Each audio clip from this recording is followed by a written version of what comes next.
Hi guys! Welcome back to my channel. So, for this vlog, bali gagawa lang ako ng drinks na, lang naman siya, simpleng drinks lang naman siya. Isasama ko lang siya sa tubig. Ilang days ko na rin siyang ginagawa. So, ito nga pala guys, meron ako ditong cucumber, tapos lemon, tapos meron din ako ditong chia seed. Na-transfer ko na pala siya. So, isasama ko pala to sa tubig. Itong tatlong recipe na to. So, pakita ko sa inyo guys. So, yan guys. Ito yung chia seed ko. Bali, ang gagawin ko lang dito is kukuha lang naman ako ng mga dalawang 2 tablespoon. Tapos, ito, hiwain ko siya. Tapos, pati rin tong cucumber. Tapos, ilalagay ko siya dito sa may bottle ko. Ito sa may bottle. Yan. Nalagay ko siya dito. So, umpisahan na natin guys. Samahan niyo ako. Keep watching. So, yun guys. Pala ito yung yan. Tanggalin ko lang tong mga nasa dulo-dulo. Hindi ko siya isasama. So, bali ito lang. Hiwain natin siya ng maninipis. Para lang siya magkasya dun sa may sa may bottle ko. Maliit nga lang yun eh. Bibili po kasi ako ng mas malaki dyan. Pero sa ngayon, yan muna pagtsagaan mga. So, yan.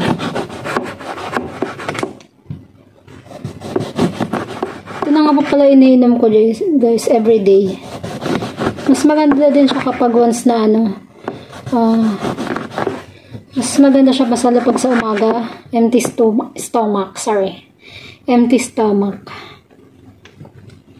Siwain ko pa siya ulit sa gitna. Kasi nga, para lang magkasya siya. So, ganito pala siya guys. Yan. Pero, hiwain ko pa siya sa gitna. Lalagyan ko rin pala siya guys ng honey. Kasi may honey pa naman ako dito. Sayang din, hindi ko na gagamit. Una kasi ang ginagawa ko is ginger. Lemon ginger with honey. Kaso, hindi na rin naman ako makapag-boiled ng ginger. Kaya, yun. Isip na lang ako ng kahit hindi siya i-boil. Okay lang. Kasi alam mo naman, pag dito sa namin, hindi pwede magluto sa loob. Tapos ito. Cucumber. Masarap dito guys, kahit papakin nyo lang. Kainin lang. Ito kahit maninipis lang. Nasa inyo yun guys kung kung ilalahat nyo ba ilalagay dito ito sa bottle, ganun. Sa dating video ko pala guys, pwede rin ito nilagay sa mukha eh. Itong cucumber. Minsan ninano ko din ito sa mukha ko. Sarap.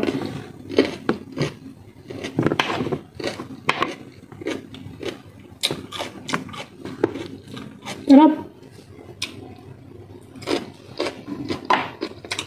Kasi ang gagawin ko is nalagay ko na siya dito. Kaso maliit nga lang kasi. Yung tinatagal lang pala nito 2 days lang. Kasi wala kaming ref. Pag sa ref naman kasi, siguro 1 week itatagal niya. Hindi siya masisira. Pero pag ganito kasi, 2 days lang. Kaya after 2 days, ganito ginagawa ko. Tapos lagay na natin cucumber.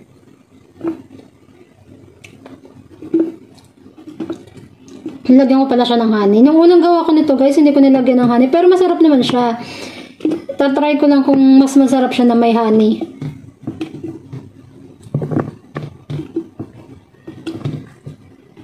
Kasi ang dami niya na guys.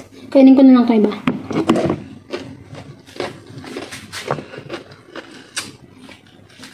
Tapos itong spoon yung gagamitin ko guys. Maliit lang.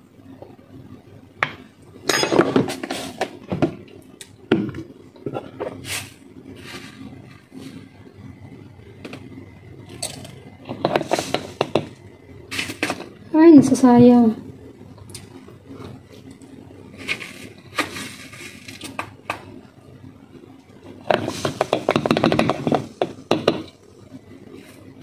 Kaya ito pala ininom nyo ang bilis nyo ma-full yung busog. Kasi ano siya eh. Mas wala pang may chia seed, ang bilis mong mabusog. Tapos may honey ako dito. Sayang din kasi itong honey ko guys, hindi ko na nagagamit. Ito yung sinilalagay ko nun nung ano, yung nag-ginger pa ako. Pero syempre, half spoon lang siguro, or 1.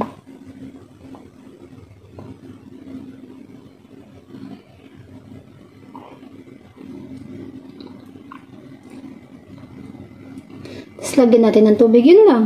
That's it guys. Ganito lang ako mag-prepare ng iinumin ko sa pang-araw-araw.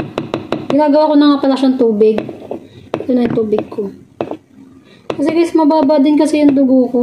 Dami yung nararamdaman sa buhay. Tapos lagyan natin siya ng tubig.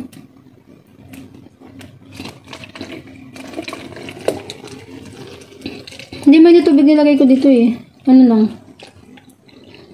Lamig.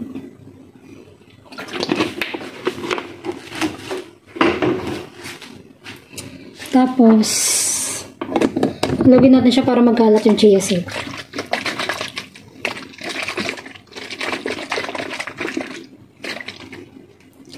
So, that's it guys. Yun lang. Ito lang siya. Sayang hindi nakikita kasi nga hindi white yung bottle ko. So, yun guys. Yun lang. That's it. Bye! Thank you for watching. See you on our next vlog. Bye!